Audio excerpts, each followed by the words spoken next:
Good morning, students. In the yesterday's class, we have completed the process of implantation. See, there are so many phases, 6 phases in human reproduction. First is gametogenesis, and second one is insemination. Third one is fertilization, and fourth one is implantation. Fifth one is gestation, and sixth is parturition. We have completed the 4 phases of human reproduction. We have completed gametogenesis and insemination, and fertilization is also over, and we have also completed implantation. Implantation means fixation of blastocyst in the uterine tissue. So that is known as implantation. Blastocyst is moved towards the uterus and is going to be fixed in a particular position in the uterus. So that fixation of blastocyst in the uterine tissue or in the cavity of the uterus is called as implantation.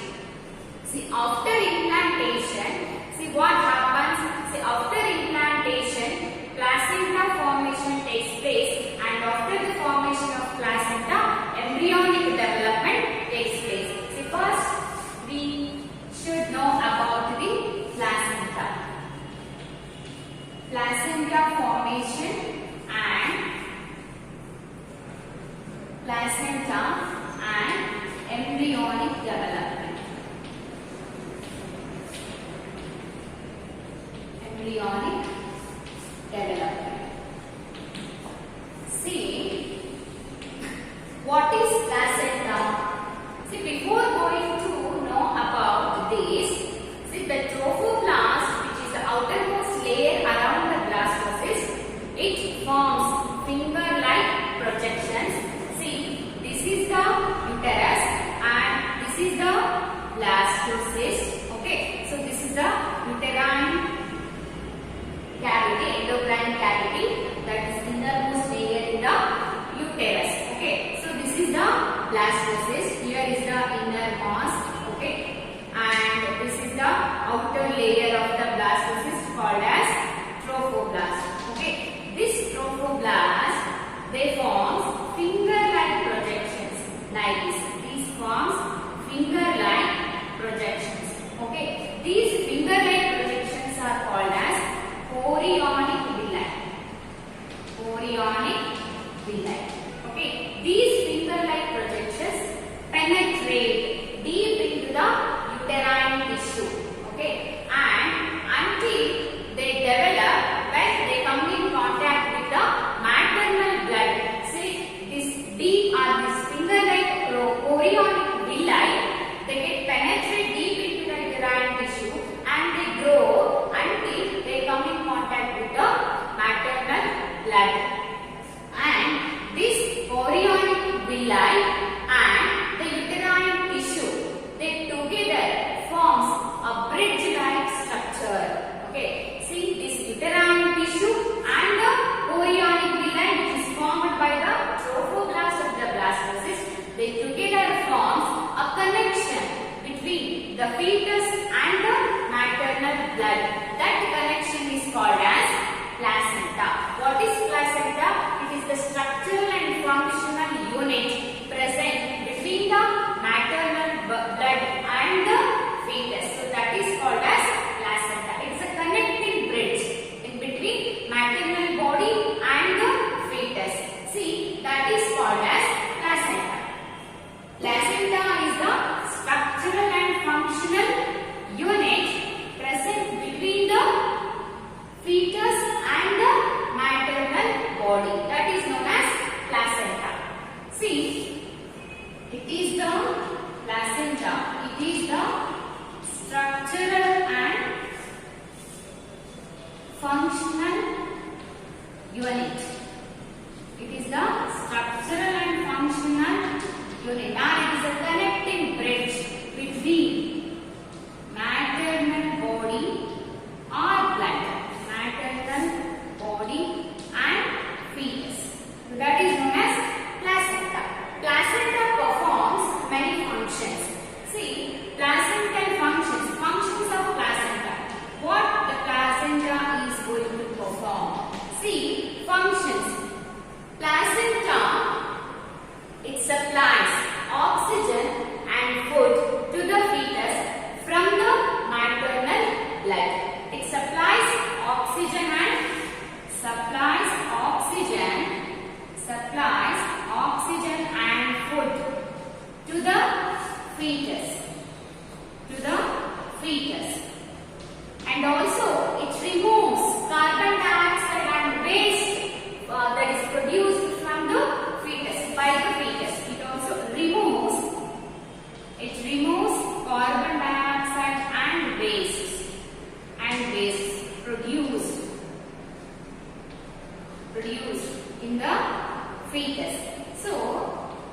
is the one of the function performed by the placenta. It supplies oxygen and the food to the fetus, and also it removes the waste products that is produced by the fetus. Okay, and there is a connection between the placenta and the fetus. You see, this food and the oxygen is taken by the placenta to the fetus. There is structure, so that is called as umbilical cord. Umbilical cord. See, this structure is present between the placenta and the fetus. See, this is the uterine tissue, and here is the embryo is going to develop. Here embryo is developing. Okay, here is the embryo is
the information about the placenta. See, next we go to the another concept, that is embryonic development. See, the blastocyst structure contains inner cell mass and around it a layer is there that is known as trophoblast. Okay, after implantation, trophoblast divides, differentiates and forms many embryonic layers. So those embryonic layers are chorion, allantois, chorion layer is going to form and allantois is also going to form. Like this, many embryonic layers are going to form. See, when the implantation occurs. Okay. Next, see, as the implantation occurs, so after immediately implantation, the inner cell mass which is present inside the blastocyst, see, the rearrangement of those inner cells takes place. The rearrangement of those inner cell mass takes place and they are giving rise to 3 germ layers. Rearrangement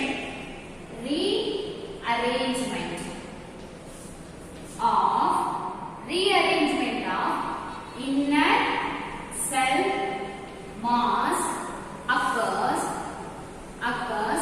that results in the formation of 3 germ layers. 3 germ layers.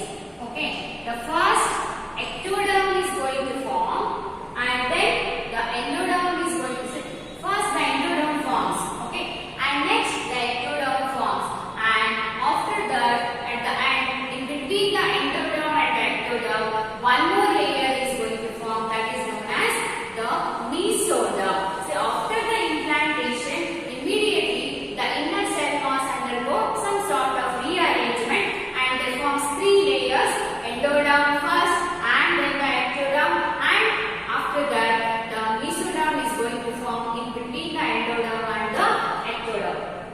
And in these 3 germ layers, they are capable of giving different tissues, organs and the organ systems. So after the formation of these germ layers, endoderm is giving some of the parts of the human body and ectoderm is also giving some parts, some organs and organ systems, and mesoderm is also giving some of the organs and the organ systems. So let us study about which of the layers, which layer is giving which part of human body.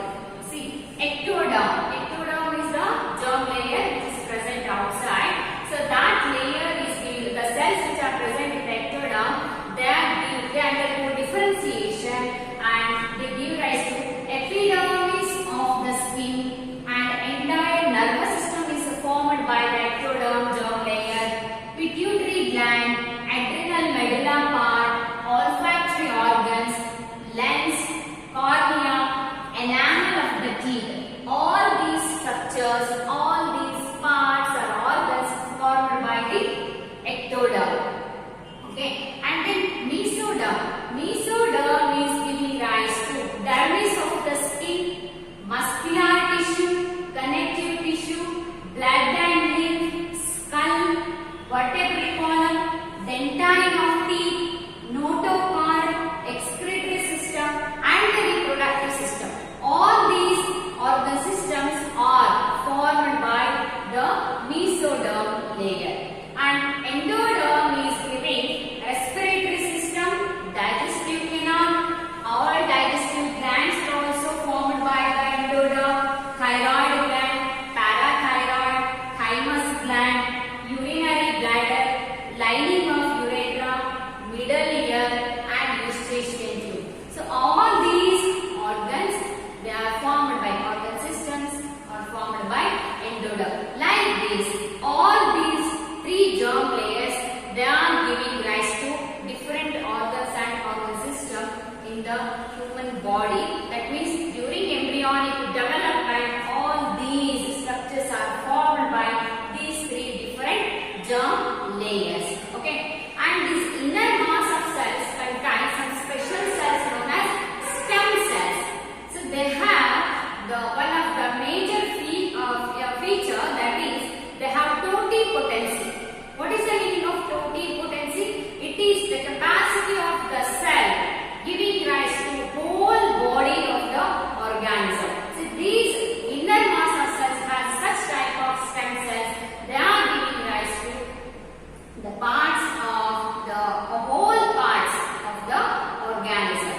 Okay, and these three germ layers, they are giving rise to different organs and the organ systems during embryonic development. Let us study how the embryo is going to develop by one month, by another month. Okay, see the first month development. At the end of first month, see what happens. The heart is formed. We can observe the heart at the end of the first month of embryonic development. Okay, the first sign of the fetus development inside the uterus is examined by observing the heartbeat by the stethoscope. Okay, the doctor is going to, when we go to the checkup after the completion of first month, doctor is going to identify the proper development of fetus by listening the heart sound. Okay, by means of stethoscope. See, at the end of the first month, heart is already formed.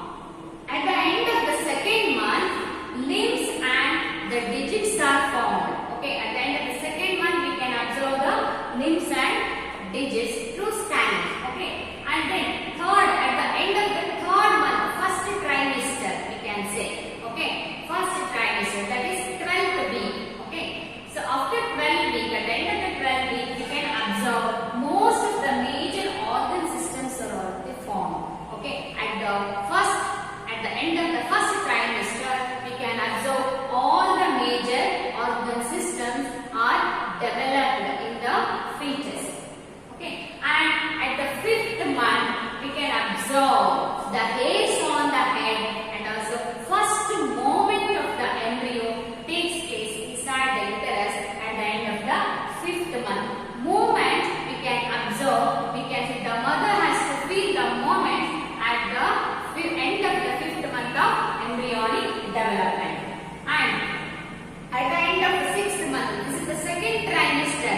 That means at the 24th week, at the end of the 24th week, body is fully covered by hairs, eyelids are formed, eyelashes are also formed, they are separated, and see these structures are formed at the end of the 6th month, that is after the 24 weeks of embryo development. Okay, eyelashes are separated and the whole body skin is covered by the hairs. Okay, see, and at the end of the 9th month, the fetus is fully developed. Okay, so this is about the embryonic development. So like this embryo is developed day by day or month after month. So it's going to develop completely. So after the 9 months, the fetus is fully developed and it is ready for parturition. So the next stage we are taking, that is parturition. What is parturition? Parturition means, okay, so this is the last phase. Parturition. Parturition and lactation we can take. Parturition and lactation. Okay. What is parturition? See, after the complete development of the fetus inside the uterus, after the completion of the fully development of fetus, so the fetus now it is ready for the delivery. So that is called as parturition. It is the process of delivery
takes place. See, it is a neuroendocrine mechanism. Parturition takes place by neuroendocrine mechanism. See, neuroendocrine, it is a neuroendocrine mechanism. Nervous system and the endocrine system, they together work and that results in the formation of results in the process of parturition. Parturition takes place with the help of nervous system and the endocrine system. So that's why it is called as a neuroendocrine mechanism. See, after the fully development of the fetus and the placenta, both the fetus and fully developed fetus and the placenta, so they are going to release some factors.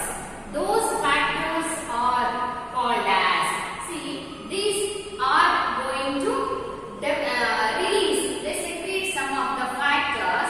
So those factors, they are responsible for exerting contractions, mild contractions over the uterine tissue. Okay, so uterine wall is going to contract by the factors released by fully developed fetus and the placenta. Okay, the factors released by the fully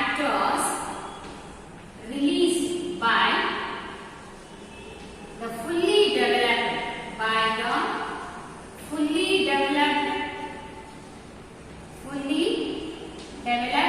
fetus and placenta. Okay, placenta, and these factors, they exert or they are going to contract the uterine tissue. These factors make the uterine tissue contract.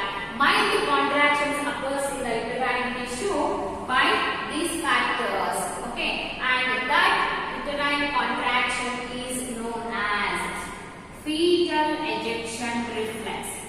Fetal ejection reflex.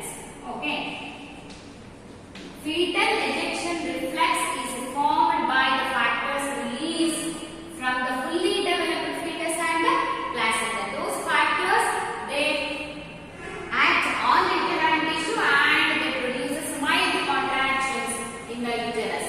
That is known as fetal ejection reflex. So this is the first sign of parturition. First sign of parturition, that is exerted by the fully developed fetus and the placenta. So that is called as fetal ejection reflex. See, this fetal ejection, when this uterine contraction occurs, mild contraction takes place. See, these factors, so this is released into the mother blood. The factors, they are released into the mother blood, and those factors that through the mother blood, they are taken into the anterior pituitary of the mother, anterior lobe of the pituitary of the mother, and they are going to stimulate the production of oxytocin by the pituitary. Oxytocin hormone is going to produce by the fetal ejection reflex. Okay, so these factors runs through the maternal blood to the anterior lobe of pituitary, and they stimulate the pituitary to release the oxytocin hormone. See, as soon as the oxytocin hormone is released, it produces strong contraction of the uterus tissue, the uterine tissue. Okay, so this oxytocin, it exerts strong contraction in the uterine tissue. Strong contraction of uterine tissue. Strong contraction of uterus. Okay, and also it causes dilation of cervix. Dilation of cervix. Okay, see, the release of oxytocin and the contraction of uterus. See, as more and more oxytocin is going to release, stronger and stronger contraction is given by the uterus, that results in the delivery of the baby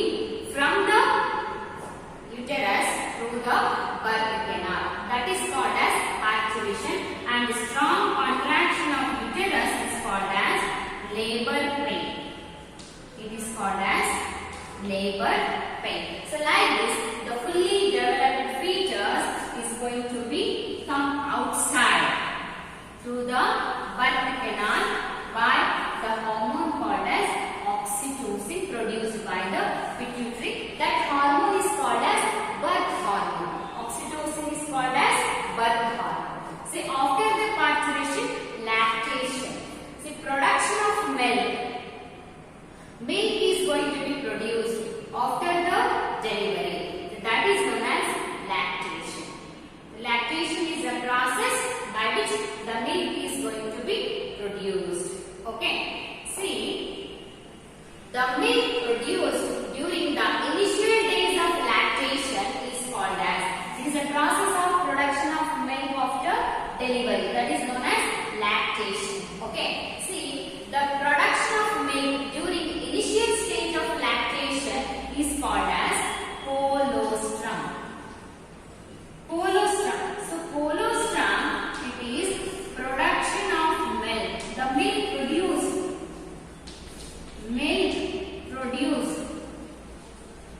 The milk produced during initial stage of or initial period of lactation is called as colostrum. Okay, so this is a very nutritious milk. It contains many number of nutrients. So this colostrum is pale yellow in color. It is full of antibodies and it also contains carbohydrates. It contains carbohydrates, protein, that is casein protein, and vitamins are also there, and minerals.